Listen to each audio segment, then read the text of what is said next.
จับได้แล้วผู้ลงมือก่อเหตุใส่แก้วเบียร์ทุบหัวคู่กรณีอยู่ที่งานบุญนมัสการพระธาตุหลวงเวียงจันทน์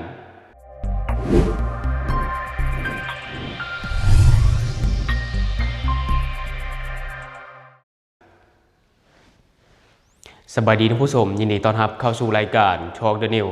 และข่าวที่ข้าพเจ้าอยากจะนำเสนอในวันนี้ก็จะมาบอกถึงข่าวที่โด่งดังในช่วงที่ผ่านมาที่ว่ามีชายหนุ่มคนหนึ่งได้ก่อเหตุใส่แก้วเบียร์ทุบหัวคู่กรณีอยู่ที่งานบุญนมัสการพระธาตุหลวงเวียงจันทน์ซึ่งเหตุการณ์นี้เกิดขึ้นตั้งแต่ปีกายปี 2025 เนาะ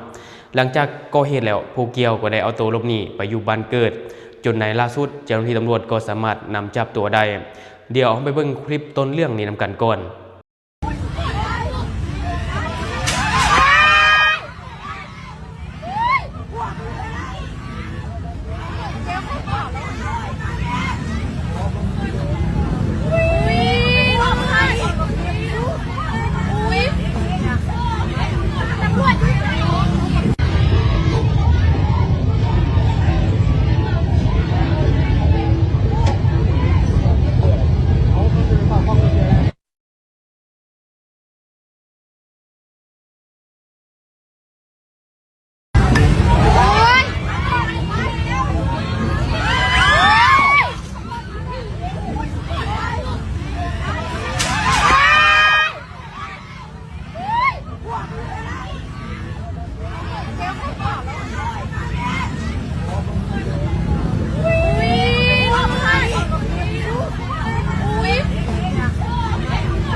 และที่ผ่านไปก็จะเป็นคลิปเหตุการณ์ที่ว่ามีชายหนุ่มได้ก่อเหตุอยู่ที่งานบุญนมัสการพระธาตุหลวงเวียงจันทน์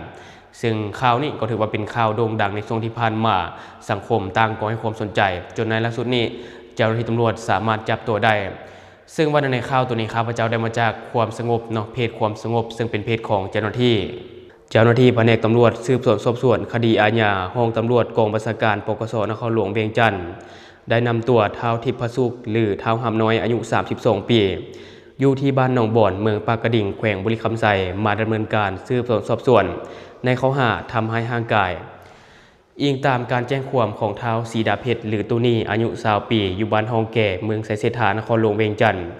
ได้แจ้งความต่อเจ้าหน้าที่ในวันที่6 พฤศจิกายน 2025ว่าในวันที่5 พฤศจิกายน 2025ผู้เกี่ยวได้ขับขี่รถจักรยี่ห้อ Honda Scoopy สีฟ้าขาวออกจากบ้านฮองแก่เพื่อไปซื้อเบียร์อยู่เบื้องหลังของพระธาตุหลวงเวียงจันทน์ในเขตบ้านเวียงเจริญภายหลังได้ขับขี่รถออกไปได้ประมาณ30 นาทีผู้เกี่ยวจึงได้โทรศัพท์หาเอ่ยว่ารถเกิดอุบัติเหตุได้มีรถจักร Honda Scoopy สีเทามาตามท้ายรถจักรของผู้เกี่ยวหลังจากนั้นท้าวสีดาเพชรบอกเอ่ยมาหาอยู่จุดเกิดเหตุอยู่เขต3 แยกเลี้ยวไปทางห้องการปกครองบ้านทัดหลวงใต้ในเวลาที่กำลังตรมโทรศัพท์คู่กรณีได้นำแก้วเบียร์มาตีใส่หัวของท้าวสีดาเพชรอย่างแรงจนแก้วเบียร์แตกคาหัวของท้าวสีดาเพชรซึ่งผู้ที่เห็นเหตุการณ์จนห้องอุทานออกมาพร้อมกัน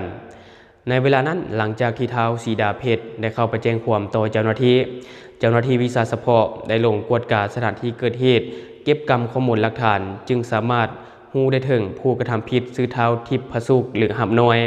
และท้าวศรีสะเกษพักเสาอยู่บ้านพลทันเมืองไสเสถานครหลวงเวียงจันทน์และนำจับตัวเป้าหมายได้ในวันที่10 กุมภาพันธ์ 2026ท้าวทิพย์พสุขได้รับสารภาพต่อกับเจ้าหน้าที่ว่าตนเองได้มาเฮ็ดเวียกและพักเสาอยู่บ้านพลทันเมืองไสเสถานครหลวงเวียงจันทน์มือเกิดเหตุเวลา 19 โมงตนกับท้าวศรีสะเกษผู้เป็นหมู่ได้ขับขี่รถจักรยี่ห้อ Honda Scoopy i สีดำป่อนหมายเลขทะเบียนยบ1701นครหลวงเวียงจันทน์เป็นรถจักรของท้าวศรีสะเกษออกไปริมบุญพระธาตุหลวงเวียงจันทน์และได้พากันไปนั่งดื่มเบียร์อยู่ร้านอาหารแห่งหนึ่งอยู่บ้านธาตุหลวงหมดประมาณ1 ลังเนาะจนฮอดเวลาประมาณ 00 โมง 23 นาทีหลังจากนั้นก็ได้พากันเข้าไปซัดปุ่มเป่าได้เบียร์10 แก้วฮอดเวลาประมาณ 2 โมง 30 นาทีของวันที่6 พฤศจิกายน 2025ตนกับท้าวศรีสะเกษได้ขับรถคันดังกล่าวออกมาฮอด3 แยกอยู่หน้าเดินพระธาตุหลวงบอนกวดคนเข้าออกงานบุญพระธาตุหลวงก็ได้มาเกิดอุบัติเหตุตามท้ายรถจักรยี่ห้อ Scoopy i สีฟ้าขาวและได้เว้ากับคู่กรณีว่าบ่เพดอก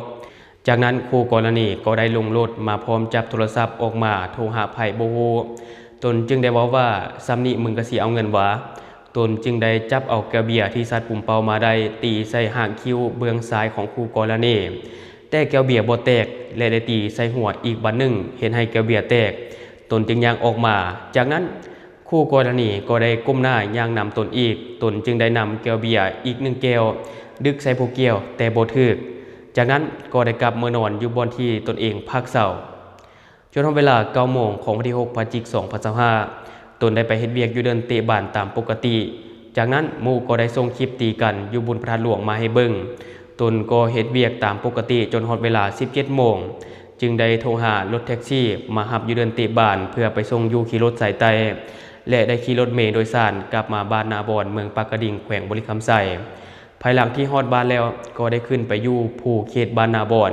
เมืองปากกระดิ่งจนฮอดวันที่ 10 กุมภาพันธ์ 2026เวลา 5 โมงตนได้ลงมาจากภูมากินข้าวอยู่เถียงนาจึงถูกเจ้าหน้าที่จับตัวมาดำเนินคดีตามกฎหมาย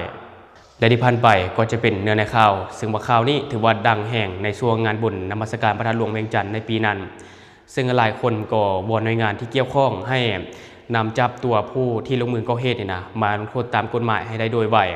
ซึ่งว่าข่าวนี้เนาะข่าวนี้นะเงียบไปเกือบ4 เดือนท่านผู้ชมก็ถือว่าโดนเติบอยู่แต่ว่าก็มีบางแหล่งข่าวบอกว่าผู้ที่ลงมือก่อเหตุนี้ได้เอาตัวหลบหนีไปอยู่ประเทศเพื่อนบ้านในช่วงนั้นนะเนาะแต่ว่าในสุดท้ายนี้เจ้าหน้าที่ตำรวจก็สามารถนำจับตัวมาได้